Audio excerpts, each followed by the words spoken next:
Guys, how's it going? Welcome in. This is our chaos guide for Idola Phantasy Saga. Now, there's a couple things I need to point out to us before we actually get into this. I am still learning. This is subject to change, but I have played enough of this to understand where these likely will fall or close to it. And so if you're new, beginner, you're outside the top 300 in Arena, you're outside the top 300 in Idola or Idolization, this could benefit you quite a bit. Or if you're someone that's going through the process of, what's the best idea for my law team? What's the best idea for my chaos team? Which way should I take my Rosalind? Which way should I take my Nadia? This should hopefully give you some clarity on what to do with these units and how they fit right now. Since I am not a JP player and I don't know which banners are about to be released, this is subject to change and this might be a list I do monthly. So let me know in the comments below if you would change anything about this list, what you like about this list, what you don't like about this list. And the last thing we need to go over is the actual rankings themselves. Now, most of this is straightforward, but one thing that I want to clarify is that God and S are pretty close to the same thing. The difference between God and S is God just means that they are the focal point of the team. They are when you see this on the chaos side, they are the thing that you're like, I need to get rid of that. That does not mean that they aren't more viable within the actual composition that they're pushing out there than the S tier units. The S tier units are like still just as much of a backbone to how that composition's working, but the God units are the ones that, as the opposition to that team, you are like, that is their cornerstone, that is the thing I need to get rid of. So I hope you understand the difference between God and S. And also notice that you can't just trot out a team of God every single time without knowing how to play it or how these synergies work and expect amazing results. A lot of this game is about learning synergies, about having a game plan before you take on an arena opponent. Just bashing your face into the wall isn't something that really helps in this game. At a certain point, stat sticking the thing just doesn't work as much. It does in the campaign, but in idolization, in idol, in well, I guess idolization it does work. In Idola fights and PvP fights, it's just not really the case. But let's get into it. Now, when I'm looking at the chaos side, the very first unit that I'm looking for is a Windus. Windus absolutely terrifies me as someone in this current meta because frankly, the law side of this meta is very water centric, and even on the chaos side, you will see a lot of water units take priority. So someone like a Windus really helps you. And she's incredibly strong on her own. Her raw stats and her amplifying AoE, shock damage, and what she can actually do to you is absolutely terrifying. Windus on Chaos side is likely the best unit in the game currently. And that's saying quite a lot. She's currently a paid-only banner.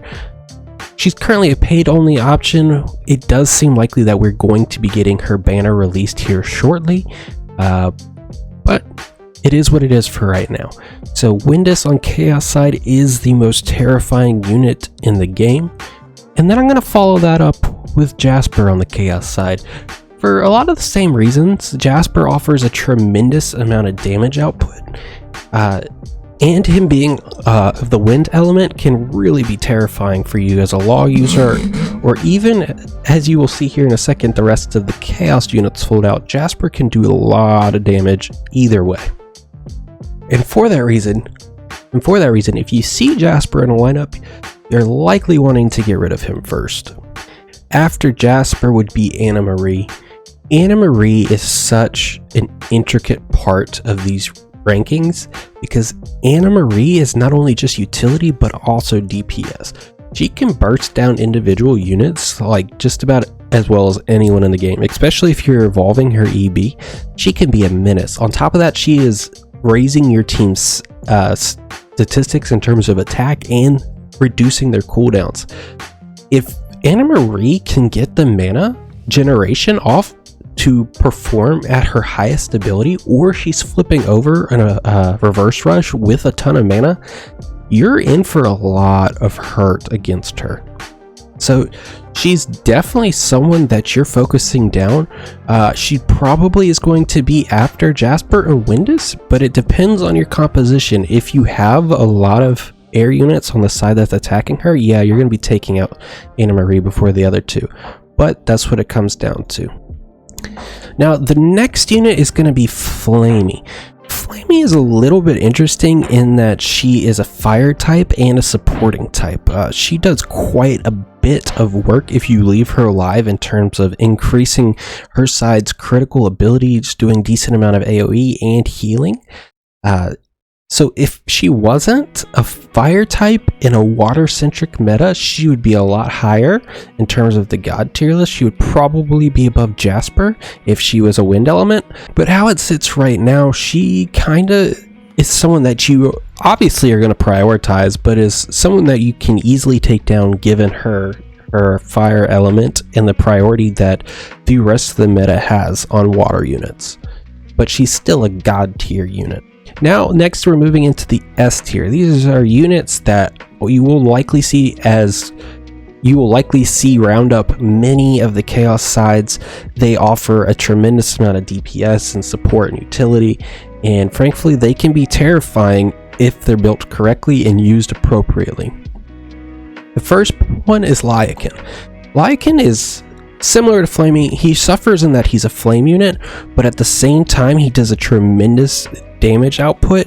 And on the chaos side, you're generally putting together rainbow compositions in PvP or even an Idola to take down and to burst down the enemy team and to gain those points very quickly. So Likin being a fire unit and a DPS, and he's at the apex of those roles, really puts him in that S tier and is someone you're obviously going to build around. I think him on the chaos side of things is very, very strong. The next that I'm going to put into the chaos tier is Stella. Or the S tier for chaos is Stella. Stella on the chaos side offers quite a bit of support, similar to on the law side, but given that she's a water unit, you generally are going to want to put someone like Stella on the law side, since water units fall off on the chaos side only because of their priority in the law side. But she still offers a tremendous kit that is rotating around her EB. So when you switch over and you reverse rush from water, or when you switch from law to chaos as a reverse rush, you likely have that water mana built up, and you get the option of choosing between Anna Marie and Stella's ultimate ability. A lot of times you find yourself in the position to use Stella because they're rushing in and taking the abilities of a built-up team on the other side. So generally, if it's like a one-off type of opponent that you're trying to get rid of, like you need to really focus down a specific unit, you'll be using Anna Marie. And if not, you're going to be using Stella to replenish your side's health pool after taking all of their priority damage as well, because they were likely had a bunch of mana reserve when attacking your law side. So Stella plays more of a hybrid DPS utility role.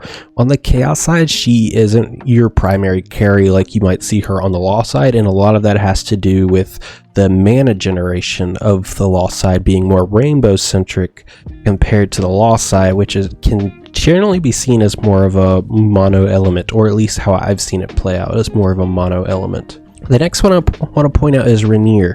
Rainier right now seems like a very, very strong unit to be running in this meta, because there's not a ton of other rock heroes that are thrown into the mix here, and rock is most viable into rock, but he offers you quite a bit of DPS, and when you flip over to him, if he has the mana to his ultimate, he basically guarantees that you will kill someone. And given that there is no type weakness against him except for himself because of the way that the meta is shaping out, he actually can be very strong. And he can stick a little bit harder as well. Now, he is more of like a bruiser type. He can take some damage, but he's more on the DPS side of that role. Even though he has a taunt, you don't exactly want them to be targeting down Rainier. But because of his DPS output alone, he fits into this tier. He could be in the god tier if his defensive stats were a little bit higher and his A2 and A3 weren't taking away more or additional mana from him, or if there was a mana generator that was viable on the earth side of the stack, but right now that isn't the case. Now the next unit I want to talk about is Rosalind. Now, similar to Likin, Rosalind is viable on this side because primarily she can fit into rainbow compositions.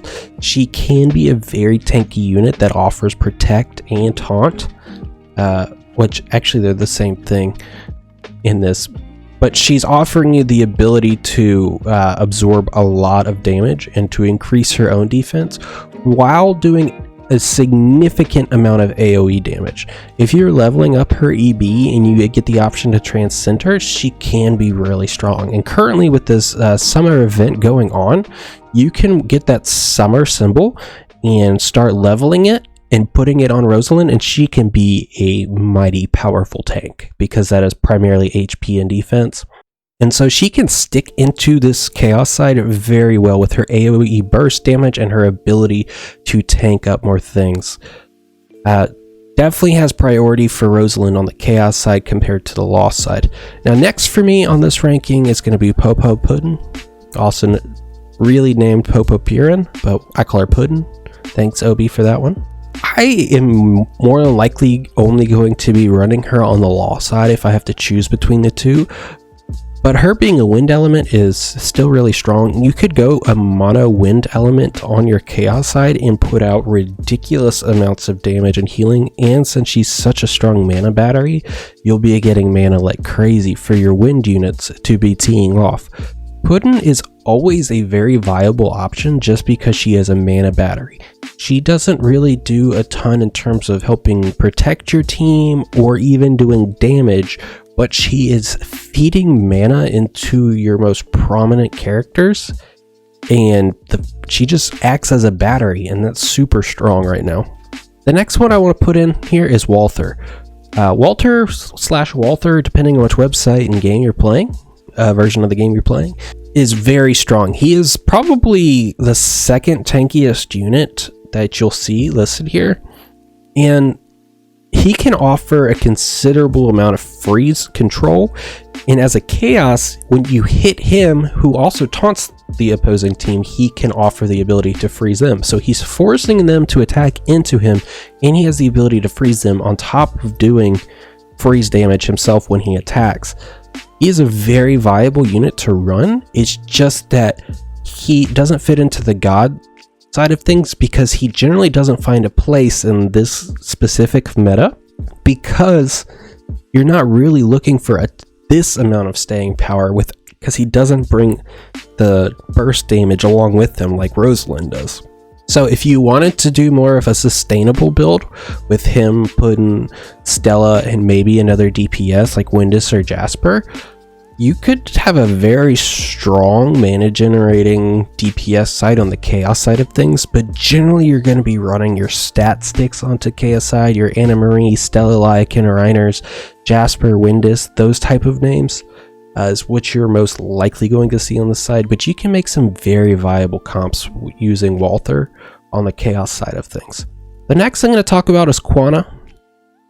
Both neutral and chaos Quanah on the chaos side. I think she's a pretty good unit.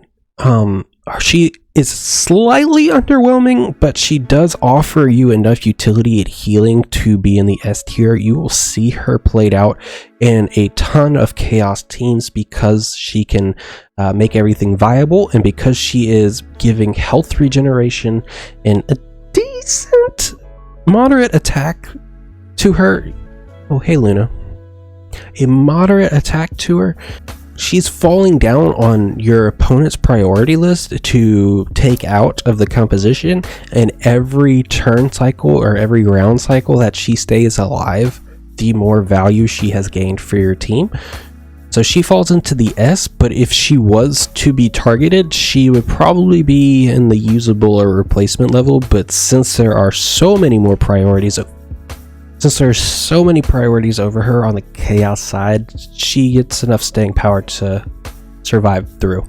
And the last person I'll put on the S tier is Zola. Zola, because Anna Marie is on the rare side, is on the S tier, but she is kind of the budget version of Anna Marie. Her being a wind type is actually pretty good when paired with either one of these, because she can get them double the mana quicker, essentially, especially if Puddin's out there. The like 3 of them together would be a pretty hyper absurd battery charger for your primary carries. Because of the way that Chaos shifts out, she actually can find a pretty solid role within these team compositions. Both Windus and Jasper have very viable skills that you would want to reduce the turnage of, similar to Anna Marie while she's there. And her being a wind also helps the priority of those two to use those skills again and to use their EBs. So she fits well within the S tier comp. She's also not someone like Quanah that you're going to be targeting on the other side. So she has staying power, and every time, like Quanah, every turn she's around, she gains a little bit more priority and a little bit more influence over your team composition. If Windus and Jasper weren't at the top of this meta, she may fall down just a little bit, but overall I think she is a really strong option in the current meta, and I think her kit will be long lasting in a lot of metas to come. That does it for our god in our S tier. Let's move on to our usable tier. This is the type of people that you can flex into these roles. They can have a very specific purpose, and if you optimize around them, they can be very, very strong. The first one I want to mention is Summerstella. Yeah, Summerstella is usable, but she is far more viable as a law option because she extends buffs on the chaos side. She just gives herself a measly 10% attack. But the rest of Stella's kit is very much intact, and she is still a strong option because of that. But I would rather many other people on the team than her, but she's still usable. The next thing I'm going to put up there is Barnabas. I don't think that Barnabas on the chaos side is his main focus, and I don't think that the tankier type of aspect that he brings to a team comp, because that's basically all he is a meat stick, really fits into the side. But being that he is an earth rock unit, Rainier is the only counter to him at the moment, but you're really not playing slow enough to warrant having him out on your chaos side, who is primarily your burst right now. And because of the reasons why he is considered usable is the same reason as why Nadia is considered usable. Nadia as a chaos unit is fairly good, but there's nothing about her kit that gives her proximity and immediacy to the opposition. She offers a lot of the same kit that she does on the law side, and like these up here, she focuses mainly on keeping your team around and playing that support / utility role. But unlike these two, she's just water isn't the typing that you want to be generating mana for primarily. And when you switch over and you're going second to use those skills, she has a very high percentage chance of dying off early, as weak as she is. So she can be usable. You can flex her around, especially if you're running multiple waters. I would really consider using Nadia there. And if you don't have a more viable support and you feel like you need a little bit of more support into your composition, Nadia is still a very usable option. But she doesn't fit into the S, which are units that I advise people to use as law or in-law compositions. Maybe not in the case of like Popo Puddin, or people that I would recommend only be on the law side or only on the chaos side, but she's very much usable as a chaos unit. The next thing I'm going to mention is Killian. Killian has a very interesting kit. If you're giving him the right weapons and the right symbols to buff his rate in which he can apply his one-hit KO ability, he can be very strong. You do have to hide him a bit, Even though he is rock and doesn't have a typing weakness that's priority, he's still weak enough to where that the other team can focus him out unless you can protect him. So if you can protect him from single target damage, he can generally survive a lot of the AoEs as long as you're giving him some defensive stats from the pets and the symbols. So he's an interesting unit, and if you're building a team out around him and he is the focal point of your team, he can be in the god tier, but most likely he's in the usable tier, because if you're pimping out your Killian to that point, you likely already have better viable options. But that's not to say that he isn't viable or usable within himself. But depending on how you play him out, depends on if he's usable or replacement level in my eyes. If you're just trotting him out there, he's kind of just like fodder. And that's just kind of how it is. The next thing I'm going to mention is Sandra, and the reason that I'm putting Sandra so far back in the priority of this list isn't because she's not good. When it comes to how often she gets played on the chaos side, she's probably up here, but I think that these other units can be or are just flat out better than her.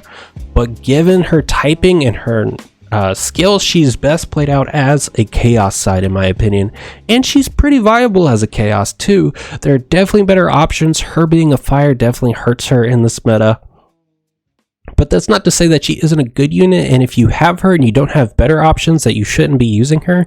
I think she's still very strong and offers you a decent DPS kit. And the last one I'm going to mention is Yuli. He's kind of like middle of the road in a lot of aspects right now, but we do know that Yuli gets a lot stronger, and on the chaos side he can offer quite a bit of utility or a decent amount of DPS. And him being a wind element on the chaos side can be very good for him, especially if you're using him as a reverse rush into a water composition. Yuli can be good as a wind user. You get to decide what he is. Right now I think the best option for Yuli would be the wind option, so I'm thinking in this composition he is wind. If he is fire, he is in the replacement and no thanks, but as a wind I would say that he's usable. And that's also why he's at the end of this list, is because of those separation issues. Now in the replacement level, these are units that you can throw in, and you likely will find obvious better options for them, but it doesn't say that you can't use them on the chaos side. It doesn't say that you won't find that they have moments in which they shine, or even that you want to flesh them out because you like them. They're just, in my opinion, replacement levels. They're kind of like stop holders until you get something better, and that doesn't mean that they're bad as is. Okay. So with that said, I'm not going to talk in depth about these. Just know that you can trot them out there and they work just fine. That's going to be your Barnhart, your Boozer. Next on the list, I would say is Sasha. She could find some mono element use on this, and she's a very viable tank. And then the last one I'll put up here is Camphor. I think Camphor on the chaos side makes little to no sense, but you could easily run a mono element on your chaos side if you want to, and he is such a good mono water unit that he could be replacement level. But him as himself, if you're not stacking him with water, is a no thanks. And then the rest of these are going to be a no thanks in my opinion. I would say first and foremost on that list is Duncan, Karen, Abel, let's go Amon, Schneek, Rachel, and yeah, the rest of these are just a big old no. So there it is. That is my chaos tier list in its full. I think this is pretty good. I think I've given enough background to suggest why they are there and how they could be flexed around, in my opinion. If you see anything that you would change or you think I got wrong, please list it in the comments. I'm not above reproach. I am one of the first people to say I'm wrong when I am wrong. I haven't always gone out and just like corrected everything, but that's more so because I'm on the grind and I'm always working on new videos more than me putting out like once a week type of thing. I'm putting out multiple a day, trying to get as much information in your hands as possible. So please look in the comments. Hopefully you find good advice, and hopefully you find this advice good. But thanks for checking it out. We got more on the way.